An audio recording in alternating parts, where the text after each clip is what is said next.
भारतीय साहित्य में चाहे वैदिक काल का हो चाहे उत्तर वैदिक काल का साहित्य हो, उसमें जो औरत होती है उसको एक देवी की संज्ञा दी गई है और उसकी उपासना चाहे धरती माता के रूप में हो चाहे भारत माता के रूप में हो, हमेशा ही पूजनीय रूप में हुई है।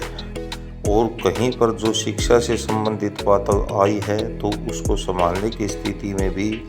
पुराणों में और कुछ स्मृतियों में भी कहा गया है। लेकिन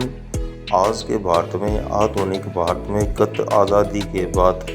जो व्यवस्था फिल्मों और नाट्य रूपांतर में जो बताई गई है, जबकि ये फिल्में और नाट्य रूपांतर हमारे वेद का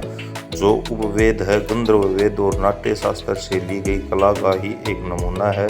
लेकिन वह नमूना आज अभद्रता के साथ प्रदर्शित किया जा रहा है। विशेषतः जो फिल्में होती हैं वो जो युवा अवस्था की जो लड़कियां होती हैं, 25 साल तक की लड़कियां, उनको कितनी अभद्रता के साथ मतलब प्रस्तुत किया जाता है और वो क्या उनसे शिक्षा लेती हैं। फिर नाटकों में एक ऐसी ही व्यवस्था हुई है जो 25 से 35 साल की और जो औरतें हैं, गृहिणी औरतें होती हैं, हर रोज़ वह अनेक तरह की बातें जो पारिवारिक स्तर पर जो कंबाइंड परिवार होते हैं, सास, ननंद और जेठानी, देवरानी आदि के प्रति हमेशा ही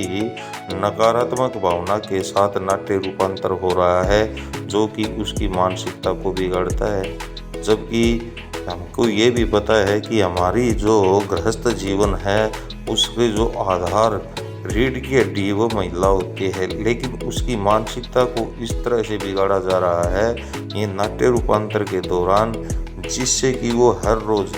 एक सामाजिक और समझदारी की बात न देखते हुए हमेशा ही जो एक आलोचनात्मक परिवार के प्रति जो एक भाव होता है उसको भोजन के रूप में टीवी के माध्यम से परोसा जा रहा है। इससे समाज में जो परिस्थितियां और जो हाल होगा वो हमेशा बिगड़ेगा ही।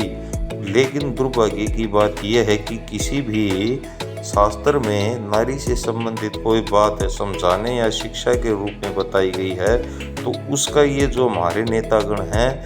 जिक्रा